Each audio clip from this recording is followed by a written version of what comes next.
तो आज से कुछ समय पहले, मतलब 1 साल पहले, मैं और मेरे ऑनलाइन दोस्त रोज की तरह किसी फालतू चीज पे आर्ग्यूमेंट कर रहे होते हैं कि क्यों हाथी कूद नहीं सकते, और कैसे अगर तुम कंबल से पैर बाहर निकाल के सोते हो तो कोई मॉन्स्टर या चूड़ैल आके तुम्हें कच्चा चबा जाएगी, पर अगर तुम पैर अंदर करके सोते हो तो तुम्हारा कोई कुछ नहीं करेगा। फिर पैर अंदर कर लिया। तू अगली बार मिल, बताता हूँ तुझे। चैन से सोएगा ना अब तू।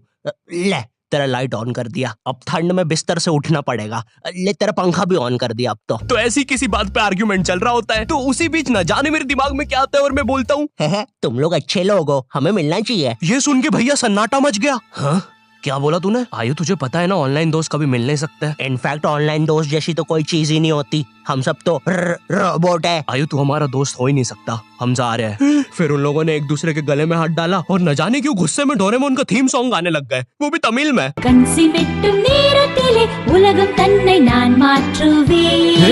क्या? अब नहीं, ऐसा कुछ नहीं हुआ था। सॉरी गाइस, कुछ महीनों से जिंदगी थोड़ी सही नहीं चल रही है, इसलिए ऐसे जोक्स आ जाते हैं कभी कभार। खैर सरप्राइजिंगली मेरे ऑनलाइन दोस्तों ने मेरी मिलने वाली बात को सीरियसली लिया और इसी तरह हमारी Mumbai to Goa trip plan होती है, जो कि दिसंबर में थी। तो अब फास्ट फॉरवर्ड करते हैं सीधा दिसंबर तक ट्रिप का टाइम। तो अब कुछ रीजन की वजह से मुझे मुंबई प्लेन की जगह ट्रेन से जाना पड़ता है। नहीं, मैं एयरपोर्ट पे फटाका लगाता हुआ नहीं पकड़ाया था, थे कुछ रीजंस, थी कि सच में थे। तो मैं रात में ट्रेन में बैठता हूँ और सुबह में मुंबई पहुंच जाता हूँ। अब जो मुंबई पहली बार आता है ना, वो ना अलग अलग चीजों को देख के चौंकता है, जैसे वड्डी वड्डी बिल्डिंग्स, वड्डे वड्डे सुपरस्टार्स। और इधर मैं जैसे ही मुंबई के स्टेशन पे उतरा, ओ बहन की एलिवेटर स्टेशन पे, वो भी भाई साहब इसको एस्केलेटर बोलते हैं। एलिवेटर मतलब आंखों पे भरोसा ही नहीं हो रहा है। मैंने मम्मी को फोटो खींच के भेजी, मम्मी एलिवेटर, वो भी स्टेशन पे। भाई साहब एस्केलेटर होता है। देखो ये हमारे स्टेशन पे नहीं होते हैं, हमें पूरा ब्रिज पैरों से चढ़ना पड़ता है। और मेरे गांव के ब्रिज पता है बादलों में होते हैं। वो ब्रिज को इतनी ऊपर होने की जरूरत भी नहीं है, उसको किसी इंजीनियर ने भी नहीं बनाया है। ये गाँव के लोगों ने मस्ती मस्ती में उसको इतनी ऊपर तक बना के आ गए हैं। अब वो स्टेशन का ब्रिज ना आउटर स्पेस तक पहुंच चुका है। साला कुली लेके भी जाओगे ना तो थोड़ा ऊपर जाके तुम्हारी कुली को भी कुली करना पड़ जाएगा। भाई साहब कुली करना पड़ेगा। अरे किया तो है तुम्हें। अरे आपको नहीं, मुझे कुली करना पड़ेगा। रुको, कुली।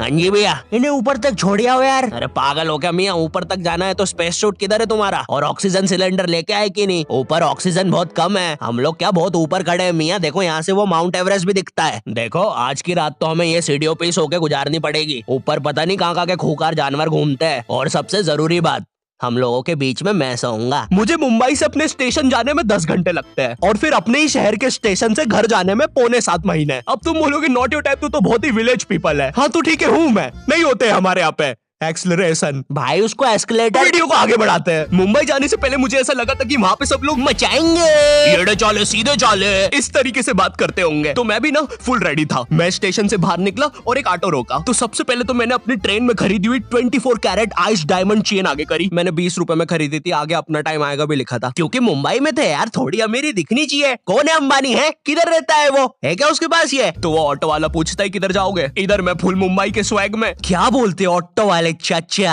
अंधेरी चलोगे क्या? चलो ना, मचाते ना अंधेरी में चल के। अंधेरी में तुम उजाला लेके आओ।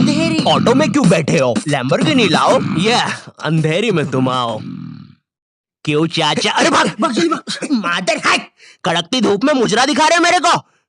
अभी भी ज्यादा दूर नहीं गए, ऑटो से चीप सकता हूँ। हम लोग हमारी मुंबई के अपार्टमेंट आ जाते हैं, वहाँ पर थोड़ा सा रेस्ट करते हैं, क्योंकि स्टेशन से अपार्टमेंट तक तो हम भगते भगते आए थे। वो ऑटो वाला पीछे पड़ा था ना। क्यों पीछे पड़े हो हमारे? जाओ ना। नहीं मजाक कर रहा हूँ। 700 रुपए की टैक्सी करनी पड़ी थी अपार्टमेंट तक। 700 रुपए की। 700 रुपए पता भी है कितने होते हैं? 700 रुपए में पता है तुम मुंबई में क्या क्या कर सकते हो? तुम कर सकते हो 700 रुपए में तुम 700 रुपए में वापस उसी टैक्सी में बैठ के स्टेशन जा सकते हो। भाई साहब मैंने 750 कर लिया है रेट। कितनी महंगी है मुंबई। तो अब मैं और मेरा दोस्त डेस्क, हम लोग हमारे बाकी 2 दोस्त से पहले आ गए थे। तो अब हमारे पास कुछ करने के लिए नहीं था, तभी मुझे मेरी एक फीमेल फ्रेंड ने मॉल में मिलने बुला लिया। तो हम लोग जाते हैं मिलने, वापस 700 लगा के। ये मुंबई भी ना। तो मेरी दोस्त ने ना मुझे एक मूवी देखने बुलाया था, अवतार। मूवी में ज्यादा कुछ खास था नहीं, कुछ नीले लोग नंगे होके पानी में भाग रहे होते हैं रोबोट मशीन से बच के। ये मूवी मैंने 3D में देखी थी, ज्यादा कुछ चेंज नहीं हुआ। अब बस वो नंगे लोग मेरे साइड से निकल के भाग रहे थे। हम ये जंग जीत के रहेंगे। सर वो सब तो ठीक है, वो आदमी कौन है? अरे वो हमारी मूवी देख रहा है 3D में। उसे तो मजा ही आ जाएगा जब हम सब नंगे होके उसके सामने से भागेंगे। मेरी बात सुनो सब लोग, हम लोग उसके बहुत पास से भागेंगे लेकिन उसे टच नहीं करेंगे। जिमी मैंने तो अपने हाथ भी गीले कर लिए सुसु से। जैसे ही मैं नंगा होके उसके पास से भागूंगा अपने हाथ उस पे लपलपा दूंगा। चीटों से उसे लगेगा मूवी और रियल है। मेरी जिस फ्रेंड ने मुझे मॉल में बुलाया था उस दिन उसका बर्थडे था और मैं इधर बेशरम बेहया खाली हाथ गया था, बिल्कुल उस लेंडू बच्चे की तरह जो बर्थडे पार्टी में खाली हाथ आ जाता है। फ्री का नमकीन और केक दे दो बस उसे। तो ये बच्चा इधर मैं था। चीजें अभी इधर खत्म नहीं हुई है। उस बंदी ने फिर मुझे गिफ्ट दे दिया। चीजें अब सीरियस हो गई है। दुनिया का सबसे बड़ा क्राइम इधर, ठीक है इधर है, और फिर आता है किसी के बर्थडे पे उनसे ही गिफ्ट ले लेना इधर। पहले तो मुझे समझ में नहीं आया कि ये बंदी मुझे टॉन्ट मार रही है कि सच में गिफ्ट दे रही है। मुझे उस समय इतनी ज्यादा शर्म की अनुभूति और आभास हो रहा था, मेरा मन कर रहा था उठ के भाग जाऊं वहां से।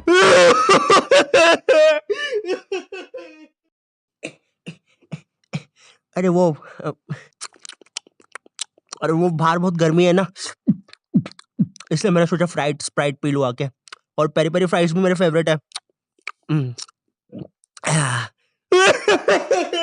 देखो अगर उस टाइम में चाहता तो अपने पीछे वाले जेब से बटवा निकाल के एक 50 का करारा नोट और 1 रुपया लगा के बड्डा लिफाफा बना के उसे दे देता, लेकिन मैं कोई 80 साल का दादाजी नहीं हूँ और वो भी मेरी पोती नहीं है, तो अब मैं कुछ कर नहीं सकता था। इसलिए मैंने बेशर्मों की तरह उसका गिफ्ट ले लिया और कमियां भी निकाल रहा हूँ। घड़ी तो अच्छी लाई हो तुम, लेकिन फास्ट ट्रैक की लाती तो अच्छी है घड़ी। इस